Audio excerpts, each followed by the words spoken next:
पे शादी हुई थी ना, उसी समय उनके पापा का एक वीडियो काफी वायरल हुआ था जिसमें जनाब उनके पापा का हाथ पकड़ के उनको लेके आ रहे थे। तो उनकी जो पर्सनालिटी है ना, उसी से लोगों ने ये प्रेडिक्शन लगा ली थी कि यस, इसके जो फादर है ना वो बहुत ही ईगोस्टिक इंसान है, यानी कि एक सेल्फ रिस्पेक्टफुल पर्सन, जिसको अपनी इज्जतदार लोग कहते हैं ना, उनकी वही इमेज दिखने में ऐसी ही लगी। उसके बाद जब इनके बेटे ने बीवी की गुलामी शुरू कर दी, जोरू की गुलामी शुरू कर दी, अच्छी खासी नौकरी छोड़ के यहाँ पे बीवी के ब्लॉगिंग के पैसे कमाने आ गया, और जिसे हर बात पे नीचा दिखाया जाता है कि ये कुछ कमाता नहीं, इसके पास कुछ कमाई नहीं है, और जो कमाई थी भी तो वो अपनी बीवी के लिए जो शॉपिंग करके लाया उस चीज को बताया गया। ब्रेसलेट लेके आया तो उस चीज को भी बताया गया कि ये पर्टिकुलर चीज छन्नी की कमाई की है।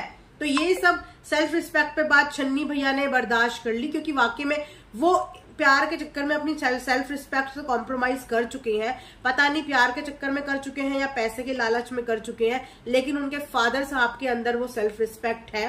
Hello friends and welcome back to another reaction video.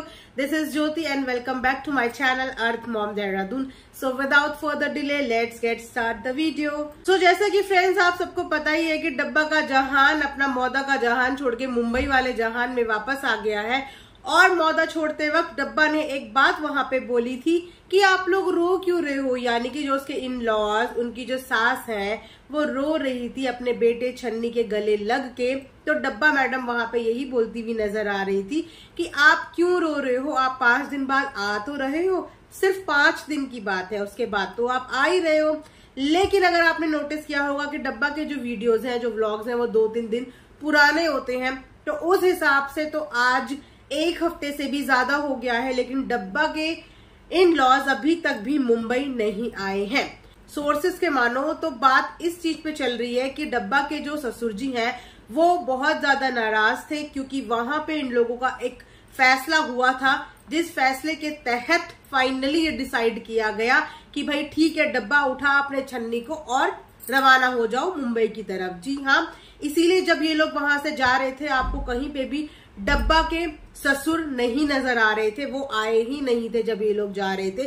और इंटरनली इनके घर में इस चीज को लेकर डिस्कशन हुआ, जिस डिस्कशन का लास्ट में यही कंक्लूजन निकाला गया कि ठीक है, तू ले जा छन्नी को, रहो वहां पे इसी बात पे। क्योंकि दोनों के आप चेहरे देख सकते हो, पापा तो नजर ही नहीं आए इनके, और मम्मी इनकी रो रही थी, तो बहुत ही टफ रहा होगा माँ के लिए, ऑब्वियस सी बात है। कहीं ना कहीं यही रीजन था कि छन्नी के पेरेंट्स इस शादी के लिए बहुत टाइम से टाल मटोल कर रहे थे, वो लोग अग्री नहीं हो पा रहे थे, क्योंकि जो चीजें अब हुई ना, इस चीज का अंदाजा उन्हें पहले से ही था। ऊपर से मौदा जगह बहुत छोटी सी है, लेकिन वहां पे रिश्ते बहुत लंबे चौड़े हैं, यानी कि रिश्तेदारियां उस जगह पे बहुत लंबी चौड़ी है। तो वहीं से कुछ उड़ते उड़ते ये भी खबर आई है कि जब से डब्बा का रिश्ता इस परिवार में हुआ है, तब से इनके बहुत सारे करीबी लोगों ने इनसे रिश्ता जो है वो तोड़ दिया है, इनके घर आना जाना बंद कर दिया है, क्योंकि हर किसी को अपनी प्रिवेसी की चिंता होती है। अब ये मैडम तो व्लॉगिंग करती है, लेकिन जिस जगह पे ये अब शादी करके चली गई है वो थोड़ा सा एक कंजर्वेटिव एरिया है, कंजर्वेटिव लोग हैं, लेकिन ये मैडम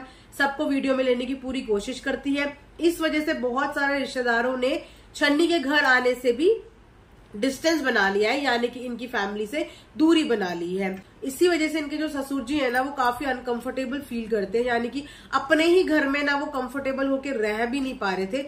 और उसके बाद जब उन्हें ये चीज पता चली कि मैडम तो अपने पति का जो बिजनेस है, जो बिजनेस है, वो बिजनेस मुंबई में खुलाने की सोच रही है, मौदा जैसी जगह पे भी तो ये बिजनेस खुला सकती थी अगर इसका मन होता वहां पे रहने का, तो वहां पे भी एक से एक अच्छा सा सेटअप डाल के बिजनेस खुला सकती थी। लेकिन नहीं, क्योंकि इन मैडम को अपना जहान जो है वो मुंबई में ही बनाना था। मौदा तो सिर्फ शादी करने का एक जरिया था कि शादी करके 2-4 दिन यहाँ रहूं, ताकि लोगों को दिखे कि देखो मैं कितनी डाउन टू अर्थ लड़की हूँ, मैं इतनी बड़ी फेमस व्लॉगर जिसकी यूट्यूब तक मीम प्रमोट कर रहा है, सोचो मैं इतनी बड़ी व्लॉगर हूँ, उसके बावजूद मैं मौदा जैसी छोटी सी जगह पे रह रही हूँ। तो ये सिर्फ एक दिखावा था, इनका इस चीज की प्लानिंग पहले से ही थी कि इनको उस जगह पे रहना ही नहीं है। इसीलिए ये मैडम ने जो भी बिजनेस का जो भी झांसा दिया हुआ है वो मुंबई के लिए दिया हुआ है। हालांकि अभी तक इस बारे में कोई आइडिया भी नहीं है कि बिजनेस खुल रहा है तो खुल किस चीज का रहा है, कब रहा है, क्योंकि छन्नी भैया तो वहां पे लोगों के जूते चप्पल, लोगों के नहीं अपने ही घर वालों के जूते चप्पल तक उठाने पे उतारू हो गए हैं, नंगे पैर सड़कों में घूम रहे हैं। तो ये तो घर के जमाई की स्थिति बनी हुई है, छन्नी भैया की स्थिति बनी हुई है। और इस चीज का अंदाजा छन्नी के पेरेंट्स को था, इसीलिए उन्होंने एक टफ डिसीजन लिया कि ले जा, क्योंकि यहाँ पे रह के कलेशबाजी करने से बेहतर है यहाँ पे रह के रिश्तेदारों से कहाँ तक लड़ते, कहाँ तक नाराजगी मोल लेते। तो उन्होंने अपने कलेजे पे पत्थर रख के भेज दिया। लेकिन माँ का दिल तो माँ का ही होता है, बाप चाहे कितना भी टफ हो जाए लेकिन माँ नहीं बन पाती। इसीलिए उनकी मम्मी फूट फूट के उनके जाने पे रो रही थी। और 5 दिन से कई ज्यादा दिन हो चुके हैं, अभी तक मुंबई का उनका कुछ अता पता नहीं है। हालांकि ये लोग इस चीज की प्रिपरेशन कर रहे हैं कि मम्मी लोग आने वाले हैं, छन्नी के मम्मी पापा आने वाले, छन्नी के मम्मी पापा आने वाले हैं। लेकिन देखते हैं वो कितने दिन रुकेंगे। हार्डली वो लोग 2 दिन, 3 दिन, 4 दिन, मैक्सिमम 5 दिन, इससे ज्यादा वो वहां पे नहीं रुकेंगे। वो लोग वहां से वापस चले जाएंगे, क्योंकि इन लोगों के साथ वो लोग कंफर्टेबल नहीं है। क्योंकि डब्बा की शादी की जो प्लानिंग है ना, वो बहुत पहले से हो रही थी और इब्राहिम फैमिली ने इस चीज पे एक अच्छा खासा प्लान करके, प्लॉटिंग करके ही शादी के लिए हामी भरी थी, आगे प्रोसीड किया था। इसीलिए छब्बा के शादी करने से पहले इन लोगों ने छब्बा को अपने ही ऊपर फ्लैट दिलाया, वहीं पे गाड़ी दिलाई, ताकि छब्बा उनके अंडर में भी रहे, वहां से बाहर भी ना जाए, और लड़के को सो कॉल्ड घर जमाई बना के हम लोग यहीं पे काम करवाते रहे घर के। क्योंकि जाहिर सी बात है ना, जनाब तो घर के कोई काम करते नहीं है। जनाब तो जनाब है, वो क्या शाहरुख खान से कम है जो वो घर के काम करेंगे। तो घर के काम के लिए इन्हें फोकट का एक लौंडा मिल गया है, जिसको इन्होंने नाम दे दिया है जमाई का, जिसकी जमाई जैसी कोई भी इज्जत नहीं की जा रही है वहां पे। सो ये था आज का एक रिएक्शन डब्बा के जहान पे, जिसका नाम शायद होना चाहिए डब्बा का झूठा जहान। क्योंकि डब्बा आजकल बहुत ज्यादा झूठ बोलती है और फिर उन झूठों को साफ करने के लिए, उन झूठों को क्लियर करने के लिए छन्नी भैया को आगे कर देती है, ताकि उसके इस झूठ पे छन्नी भैया मोहर लगा दे कि नहीं ये तो सच बोल रही है। इसीलिए आज का टाइटल भी डब्बा का झूठा जहान। So thanks for watching Earth Mom Dehradun and don't forget to subscribe my channel.